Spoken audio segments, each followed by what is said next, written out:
5월달 가정의 달이 시작되었습니다. 그래서 믿음의 가문 시리즈를 준비했습니다. 우리 모두는 꿈을 품고 태평양을 건너왔죠. 어떻습니까? 꿈을 이루셨나요? 부모인 우리 모두의 꿈 중에 하나는 아마 자녀들이 잘 되는 것. 아마 이것이 우리 모든 부모들의 꿈이고 또 기도 제목일 것입니다.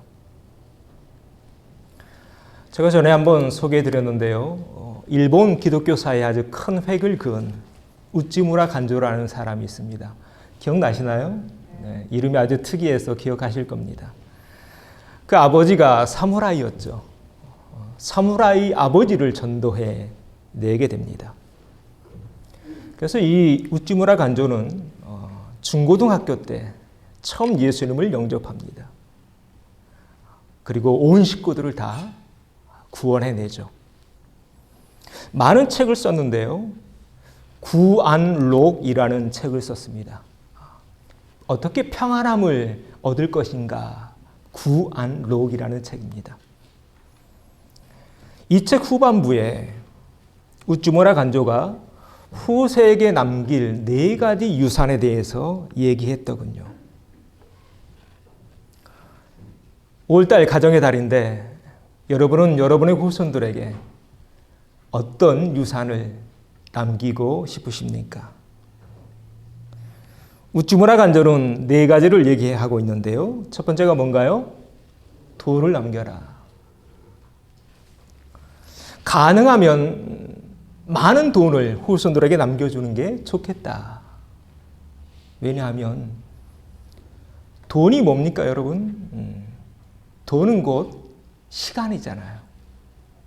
그러니까 돈이 있으면 그만큼 시간을 세이브할 수 있으니까 돈을 남겨주는 게 좋겠다. 그래서 요즘 파이어족이라는 말이 생겼죠. 무슨 말인지 아시죠? 일찍 은퇴하는 30, 40대에 그래서 남은 시간을 자유롭게 살고자 하는 그런 것. 돈은 선도 아니고 악도 아닙니다. 돈을 어떻게 우리가 쓰는가에 따라서 그 성격이 달라지죠. 그렇죠? 여러분, 돈은 선도 아니고 악도 아닙니다. 내가 어떻게 다루느냐에 따라서 달라진다는 것입니다. 그래서 우찌무라 간조로 말합니다. 평생 할 수 있거든 돈을 많이 벌어라. 우리 교인들도 돈 많이 버시는 교인들 되시길 바랍니다. 우리 한번 인사하시죠. 돈 많이 봅시다. 한 번 더요. 부자 되세요. 네. 아침부터 이런 인사도 나누고 좋죠? 네. 네. 자, 두 번째 유산이 있습니다. 뭡니까? 사업. 이 사업은 돈보다 더 좋은 것이다. 이 사업은 2가지 의미가 있죠. 돈을 버는 사업이 있고 또 돈을 쓰는 사업이 있습니다. 여기서 말하고 있는 사업은 돈을 쓰는 사업을 말합니다. 우리가 잘 알고 있는 구두쇠 스크루지. 스크루지는 돈을 벌 줄만 알았지 쓸 줄은 몰랐던 사람이죠. 그런 사람 되지는 말자는 것입니다. 돈을 많이 벌되 나만을 위해서 벌지는 말자. 남을 위해서, 돕기 위해서, 사업을 위해서, 후학을 위해서 돈을 모으자, 그런 의미죠. 그래서 우찌무라 간조가 이 책에서 아주 재미있는 얘기를 했더군요. 본인은 일본에 신학생이 많아지는 걸 원치 않는데요. 신학생보다 사업가가 많아지길 기도한대요. 왜냐하면 그래야 교회가 살고 그래야 사회가 살고 그래야 국가가 사니까. 은혜 받았다고 해서 전부 다 신학교 가버리면 누가 돈 봅니까? 그렇죠? 네. 누가 봉사하고. 그래서 우찌무라 간조는 자신의 조국 일본 땅에 사업가가 많아졌으면 좋겠다. 돈 버는 사업가 말고 돈 쓰는 사업가. 자, 세 번째가 뭔가요? 사상. 사상을 물려주자. 정신, 철학, 문학. 그런 이 책에서 이런 말을 하고 있더군요. 모든 사람이 다 돈을 잘 벌면 좋겠지만 그렇지는 않는 것 같다. 나를 보니까. 우찌무라 간조 참 가난하게 살았거든요. 그런데 그는 이런 말을 남깁니다. 만일 돈을 모을 수도 없고 사회가 나에게 사업을 허락하지 않는다면 나는 그래도 남겨둘 것이 있다. 무엇이냐면 나의 사상이다. 한마디로 정신과 철학과 문학을 우리 후손들에게 남겨주자. 왜인가요? 눈에 보이는 유산도 중요하지만 눈에 보이지 않는 유산은 더 중요하기 때문이겠죠. 자, 이렇게 쭉 나열하면서 맨 마지막 가장 중요하고 가장 꼭 남겨야 할 유산 네 번째를 얘기하더군요. 한번 읽어보죠. 용감하고 고상한 생애. 이것이 최고의 유산이라고 말합니다. 이 세상이 악마가 지배하고 있는 세상이 아니라 하나님이 지배하고 있는 세상임을 부모인 우리가 삶으로 보여주는 것. 이겨내면서, 싸워내면서 이 세상이 실망으로 가득한 세상이 아니라 희망으로 가득한 세상임을 보여주는 것. 슬픔이 아니라 환희와 기쁨으로 가득한 세상임을 삶으로 보여주고 가는 것. 이것이 우리 부모들이 후세에게 남겨야 할 가장 큰 유산이 아니겠는가. 어떻습니까? 우찌무라 간조가 얘기한 이 네 가지 유산에 좀 공감이 되시나요? 우리도 우찌무라 간조처럼 뭔가 의미 있고 가치 있는 것을 남겨놓고 가야 할 텐데 그것이 어떻게 가능할까? 저는 이 아침에 오늘 본문 아브라함의 이야기를 통해서 그 길을 함께 찾아갈까 합니다. 자, 오늘 제목이 떠나라인데요. 세 가지를 떠나야 됩니다. 첫 번째, 같이 읽어보죠. 고향을 떠나라. 본문 1절입니다. 여호와께서 아브라함에게 이르시되 너는 너희 고향과 친척과 아버지의 집을 떠나 내가 내게 보여줄 땅으로 가라. 제일 먼저 떠나야 될 것, 고향입니다. 그러면 왜 하나님은 고향을 떠나라고 말씀하셨을까요? 이유가 있습니다. 이유가 있는데요. 여호수아 24장에 보면 아브라함의 아버지가 누구였나요? 데라였죠. 네. 그 데라가 저 갈대아 우르에서 하나님을 섬겼나요? 아닙니다. 누굴 섬겼다고 되어 있나요? 다른 신들. 신들입니다. 다신교입니다. 우상들입니다. 아브라함의 아버지가 그렇게 우상에 빠져 있었어요. 아니, 그 시대는 그렇게 살았어요. 그래서 하나님 고향을 떠나라 라고 말씀하고 있는 겁니다. 자, 아브라함의 고향이 갈대아 우르인데 지도를 잠깐 하나 보죠. 여기 우르 보이시죠? 네. 메소포타미아 문명이 시작된 곳입니다. 갈대아 우르입니다. 이 갈대아라는 뜻을 찾아보니까 마술사라는 뜻을 가지고 있습니다. 우르라는 그 단어의 뜻을 보니까 빛나다, 불사르다 이런 뜻을 가지고 있어요. 이 지명만 봐도 얼마나 이 갈대아 우르에 우상 숭배가 성행했는지를 우리가 미루어 짐작해 볼 수가 있습니다. 그래서 훗날 이 갈대아 우르 이 지방에서 배화교, 조로아스터교가 여기서 발생합니다. 그래서 하나님 떠나라고 말씀하신 거예요. 그래서 떠나서 어디로 가나요? 하란으로 가죠. 그리고 목적지인 가나안에 도착하죠. 떠나지 않고서는 고향을 떠나지 않고서는 믿음의 가문을 세우는 것 불가능하기에 하나님 떠나라고 말씀하고 있는 것입니다.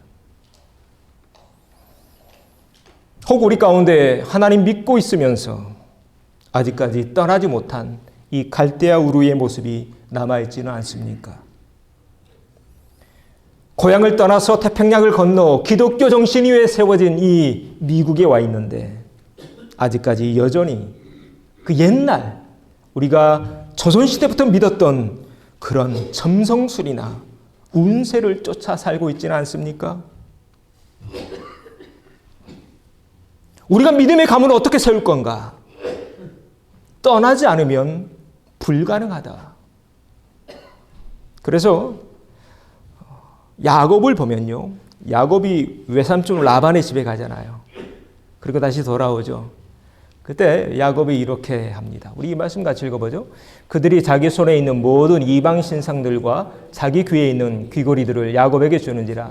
야곱이 그것들을 세겜 근처 상수리 나무 아래 묻고 이방 신상들 귀고리들 다 우상 숭배와 관련이 있거든요. 그거 다 상수리 나무 아래 묻고 떠납니다. 그리고 가나안 땅에 도착하게 되죠. 이처럼 믿음의 가문은 저절로 만들어지지 않습니다. 우리가 기독교 국가인 미국 땅에 살고 있는데 미국 땅에 살고 있다고 해서 하나님 믿는 가문 되는 것도 아닙니다. 믿음의 가문은 이런 결단이 있을 때만 가능합니다. 먼저 믿는 부모, 우리가 보여줄 때. 그래서 제가 자주 말씀드리죠. 제가 자주 어떤 말씀 드리나요? 신앙은 말로 하는 게 아니라 삶으로 하는 것이다. 내가 하나님 어떻게 믿고 있는지, 내가 어떻게 주일 성수하는지, 내가 어떻게 헌금 생활하는지 누가 보고 있어요?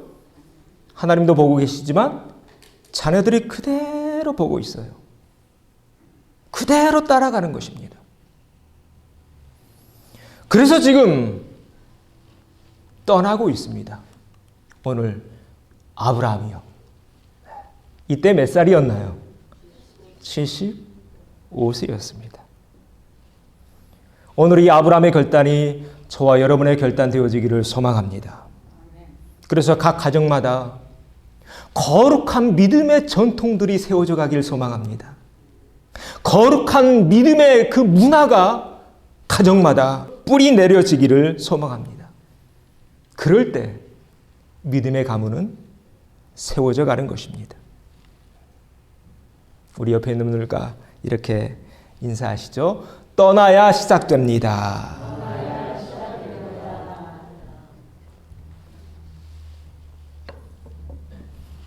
떠나야 시작되기에 고향을 떠나라 말씀하셨습니다. 자, 두 번째 떠나야 될 것이 있습니다. 같이 읽어보죠. 친척을 떠나라. 1절에 나와 있는 말씀이죠. 왜 이번에는 친척을 떠나라고 말씀하셨을까요? 그 당시는 시족 사회잖아요. 그 시족 사회에서 다른 종교를 믿는다는 거 불가능했습니다. 그래서 아브라함은 친척을 떠날 수밖에 없었던 것입니다. 이는 오늘날도 마찬가지입니다. 믿음의 가문을 세워가길 원하십니까?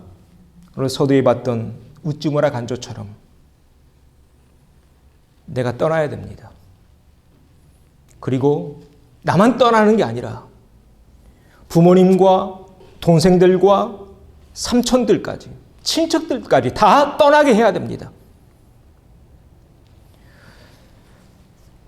그래서 아브라함의 그 일대기를 보면 아브라함이 하란을 떠날 때에 한 명을 데리고 가요. 조카 롯입니다. 같이 떠난 겁니다. 이처럼 우리가 건져내야 된다는 것입니다. 그런데요, 안 될 때가 있죠. 아무리 해도 안 될 때, 오히려 그들이 내 믿음을 가로막을 때, 그럴 때는 어떻게 해야 될까요? 과감히 끊어야 됩니다. 친구들이 여러분의 신앙생활에 걸림돌이 된다면 어떻게 해야 될까요? 이 또한 과감히 끊어야 됩니다. 친구들 가운데 주일날마다 골프 치자는 친구 있습니까? 어떻게 해야 될까요? 과감히 끊어야 됩니다. 주말마다 술 마시자는 친구 있나요? 어떻게 해야 될까요? 과감히 끊어야 됩니다. 끊지 않고서는 불가능하기 때문에 그렇습니다. 또 잘못하면 이렇게 되니까요. 우리 말씀 같이 읽어보죠. 내 오른눈이 너로 실족해 하거든 빼어내버리라. 내 백체 중 하나가 없어지고 온몸이 지옥에 던지우지 않는 것이 유익하니라. 자칫 잘못하면 내 영혼 지옥에 가면 어떻게 해요? 안 되잖아요. 그래서 끊으라는 겁니다. 물론 최선의 노력은 다하되 안 될 경우를 지금 말씀드리고 있는 것입니다. 요즘 읽고 있는 책에 이런 재미있는 대목이 나오더군요. 인간관계에도 선절이 필요할 때가 있다. 선절이 뭔지 아시나요? 주식에 나오는 그런 용어인데 계속 손해만 볼 수 없잖아요. 끊어야 된다는 것입니다. 끊지 않으면 이렇게 되니까요. 요즘 한국에서 아주 큰 이슈가 되고 있는 사건이 하나 있습니다. 가평 계곡 익사 사건입니다. 혹 들어보셨나요? 요즘 한국 뉴스만 보면 항상 나오던데요. 이 대기업에 다니고 있는 이 한 젊은이가 이 여성과의 이 잘못된 만남으로 인해서 가평 계곡에서 빠져 죽고 맙니다. 이 이은혜라는 여성인데요. 이 여성은 남자를 어떻게 인식했냐면 남자를 현금 인출기로 생각했습니다. 남자를요. 그래서 남자를 계속 바꿉니다. 재미있는 것은 안타까운 일인데요. 이 여자랑 결혼한 첫 번째 남자도 죽습니다. 죽은 뒤에 이 여자랑 만난 어떤 남자친구는 해외여행 가서 죽습니다. 그리고 이번에 세 번째 이 남자가 죽었는데요. 이 남자는 가평 계곡에서 다이빙 하다가 죽습니다. 수영 못하는데 계속 뛰어내리라고 하잖아요. 그런데 나중에 알고 보니까 이 남편 앞으로 8억 원이라는 보험금이 들어있었답니다. 죽으면 그 돈 다 누구한테 가요? 다 자기 이름으로 해놓고. 이 얘기가 계속 뉴스에 나와서 좀 검색을 해봤습니다. 근데 참 안타까운 건 뭐냐면 가평으로 놀러 가기 전에 이미 여러 번 이 살해 시도가 있었대요. 어떻게 해서 죽이려고 했냐면 보고독. 보고 잘못 먹으면 죽잖아요. 보고 이 피를 남편에게 줍니다. 근데 안 죽은 거예요. 그랬더니 이번에 낚시터 끌고 가서 물에 또 빠뜨립니다. 그래도 안 죽은 거예요. 근데 참 이 장면 보면서 이 남자가 참 어리석다. 앞에 이렇게 여러 번 죽을 뻔했잖아요. 그러면 빨리 끊었어야죠. 여러 번 끊을 수 있는 그런 기회가 있었음에도 불구하고 계속 정서적인 노예가 돼서 이 여인에게 끌려다닙니다. 그러다 결국 죽습니다. 여러분, 인간관계도 마찬가지인 것 같습니다. 끊을 때 끊지 못하면 내 영혼이 죽습니다. 내 영적인 성장에 방해가 되는 것들 과감히 끊어내십시오. 여러분 가정에 기독교인으로 사는 것에 걸림돌이 되는 문화가 있거들랑 이 또한 과감히 끊으십시오. 끊지 않으면 죽습니다. 혹 이런 의문을 가지고 있는 분이 있을지 모르겠네요. 목사님, 그렇게 인간관계 다 끊고 살면 친구 없는데 어떻게 살아요? 이민 땅에서. 여러분 걱정하지 마십시오. 하나님은 우리가 그렇게 결단하기만 하면 새로운 관계를 우리에게 허락해 주십니다. 자, 이 말씀 같이 읽어보죠. 누가 내 모친이며 내 동생들이냐? 누구든지 하늘에 계신 내 아버지의 뜻대로 하는 자가 내 형제요 자매요 모친이니라. 아멘. 한 교회 안에서 지금 옆에 있는 형제 자매들이야말로 하나님이 나에게 허락한 참 혈육인 줄로 믿습니다.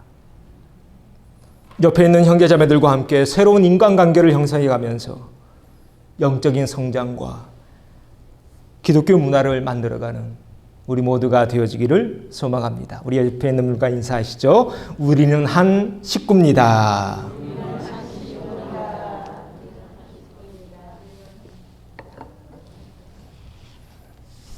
그래서 지금 모여 있는 거죠. 그래서 같이 기도하고 중보기도 요청도 하고. 자, 이렇게 끊을 때, 떠날 때 믿음의 가문은 새롭게 세워져 간다. 세 번째 떠나야 될 것이 있습니다. 같이 읽어보죠. 아버지의 집을 떠나라. 창세기 12장 1절 말씀이죠. 여기서 아버지의 집. 아버지의 집이 뭘까요? 아버지로부터, 다시 말해 조상으로부터 물려받은 모든 것을 의미합니다. 아버지 집은. 우리는 조상으로부터 재산도 물려받고 재능도 물려받고 외모도 물려받고 성품도 물려받죠. 부모가 온유하면 자식들도 온유하더군요. 반대로 부모가 다혈질이면 아들들도 다혈질일 확률이 높습니다. 그래서 하나님은 아버지의 집을 떠나라고 말씀하고 있습니다. 왜요? 떠나지 않으면 그 한계, 그 틀에서 벗어날 수 없으니까요. 그래서 하나님 아담과 하와를 지으시고 새로운 가정을 주실 때 이런 명령을 하시죠. 우리 한번 읽어보겠습니다. 이러므로 남자가 부모를 떠나 그의 아내와 합하여 둘이 한 몸을 이룰지니라. 자, 뭐 하라고 하셔요? 부모를 떠나라. 떠나지 않으면 계속 그 틀에 갇혀 살게 되니까. 헤어나올 수 없으니까. 요즘 한국에 또 아주 센세이션을 불러일으키고 있는 드라마가 한 편 있습니다. 혹 보셨나요? 들어는 보셨나요, 혹시? 파친코라는 드라마입니다. 이 드라마는 1930년대가 배경인데요. 그 일제강점기를 살았던 우리 선조들에 관한 이야기가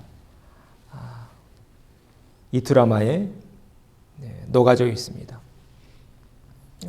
어제 끝났죠? 총 8회까지였는데 저는 처음 이 드라마를 영어 소설로 읽었는데 안 되는 영어로 처음부터 끝까지 참 몇 달 동안 읽은 책인데 드라마 아주 잘 만들어졌습니다. 이 드라마에 이런 대목이 나오더군요. 일제시대입니다. 일본에 가서 막노동 하면서 살고 있는 그 일본인들 사이에서 나온 대화였는데 이 대화가 제 마음에 콕 꽂혀서 좀 가져와 봤습니다. 사람이 아니에요, 우린. 저놈들 눈엔 아니라고요. 여기서 저놈이 누굴까요? 일본 사람들. 일본 사람들 눈엔 우린 사람이 아니라는 거예요. 그 굴욕감에 술 처먹고 싸움질하고 집구석에 들어가서 마누라 하나 패고 그러면서 적어도 나 바닥은 아니다. 내 밑에 누군가는 더 있다. 이 대사를 들으면서 이런 생각이 들었습니다. 우리 아버지들이 왜 그렇게 폭력적이었을까? 아주 작가가 잘 묘사해 놓고 있더군요. 그렇구나. 내 밑에 누군가는 더 있다는 걸 보여주려고. 물론 바람직한 모습은 아니죠. 그래서 우리 민족은 상처가 많은 민족인 것 같습니다. 한이 많은 민족이에요. 우리 아버지들의 모습 거의 다 이랬어요. 여러분, 한 가문에 흐르고 있는 상처와 아픔이 치유되려면 어느 정도의 시간이 지나야 될 것 같습니까? 제가 읽고 있는 치유에 관한 책은 이렇게 말하더군요. 적어도 5세대는 흘러야 된다. 쉽지 않습니다. 5세대면 몇 년입니까? 30년씩만 한 세대를 30년이라고 하면 150년이고 한 세대를 40년이라고 하면 200년입니다. 그런데 우리 민족 보세요. 불과 일제강점기에서 벗어난 지 이제 몇 년 됐나요? 77년밖에 되지 않았습니다. 그것만 있었나요? 1950년에는 6.25가 있었죠. 그래서 우리 모든 한국 사람들 마음속에는요, 분노가 있어요. 상처가 있고 화가 있고. 그거 쉽지 않다는 거예요. 치유되는 게. 몇 대를 가야 된다는 거예요. 그래서 성경에 이런 말씀도 있습니다. 신명기 5장 말씀인데요. 내 하나님 여호와는 질투하는 하나님인즉 나를 미워하는 자의 죄를 갚되 아버지로부터 아들에게로 3, 4대까지 이르게 하거니와. 자, 몇 대요? 3, 4대요. 죄가 몇 대가요? 3, 4대가요. 지금 이 드라마에서 쉽지 않아요. 치유되는 게. 적어도 3, 4대 간다는 거예요. 그게 죄든 상처든. 그래서 떠나야 된다는 겁니다. 여러분, 상처가 치유받으려면요, 떠나야 돼요. 그래서 하나님 창세기 2장에서 떠나라고 말씀하신 거예요. 떠나라. 그런데 이 떠남은 갈라서기 위한 떠남이 아닙니다. 어떤 떠남일까요? 다시 합하기 위한 떠남이고 돌아오기 위한 떠남입니다. 앞에서 본 야곱도 마찬가지입니다. 이런 떠남이 있었기에 지금 야곱이 다시 돌아오고 있죠. 어디로? 루스 곧 베델로. 육신의 아버지를 떠났기에 다시 돌아올 수 있었던 것입니다. 그런데 그 육신의 아버지를 떠난 뒤 야곱이 누구를 만나나요? 꿈을 꾸게 되죠. 베델에서. 사닥다리. 천사가 오르락내리락 하면서. 그러면서 하나님 만나게 되죠. 육신의 아버지를 온전히 떠났기에 참 아버지를 야곱은 만날 수 있었던 것입니다. 그랬기에 그는 다시 돌아옵니다. 돌아온 야곱의 모습을 볼까요?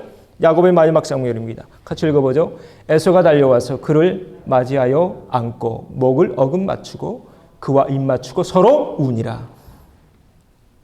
그때 그 떠남이 있었기에 이렇게 아름다운 만남, 회복, 돌아옴이 있을 수 있었던 것이죠.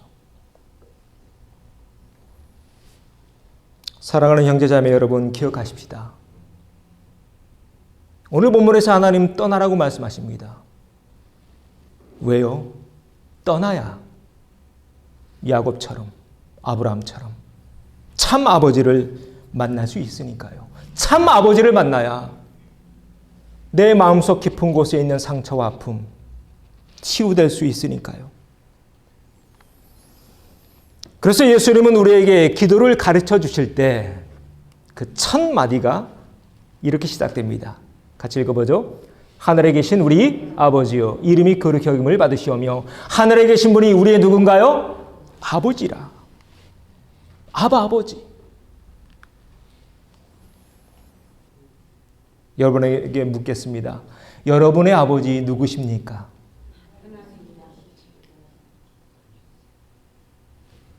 여러분의 믿음대로 하나님이 여러분의 아버지이신 줄로 믿습니다. 함께 고백하실까요? 하나님이 내 아버지이십니다. 오늘 말씀을 우찌무라 간조의 4가지 유산으로 시작했습니다. 우찌무라 간조 1930년에 죽습니다. 그는 가난하게 삽니다. 돈은 남기지 못했습니다. 그러나 그는 사상과 삶을 후손들에게 남겨주고 갑니다.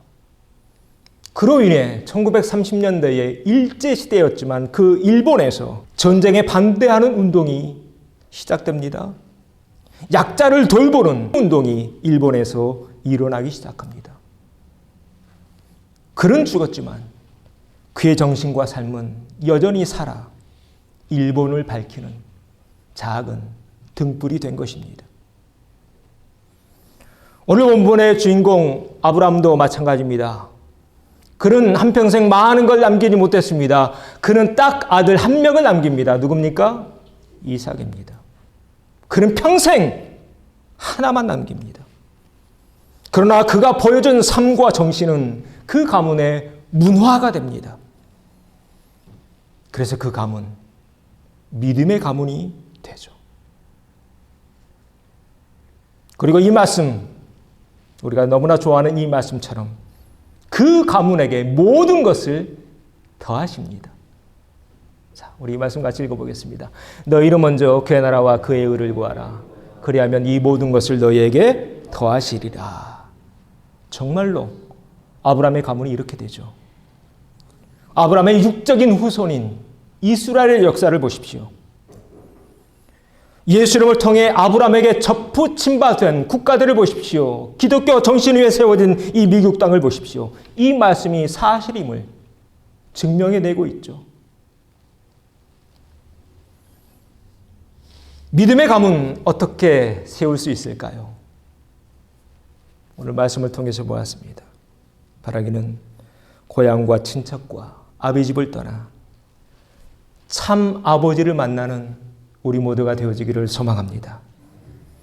그래서 각 가정마다 기독교 문화가 세워져 가기를 소망합니다. 그럴 때 우리 가문들도 이 아브라함의 가문처럼 귀히 쓰임받는 가문 되게 될 줄로 믿습니다. 이 은총과 이 축복이 저와 여러분의 가문에 함께하기를 주의 이름으로 축원합니다.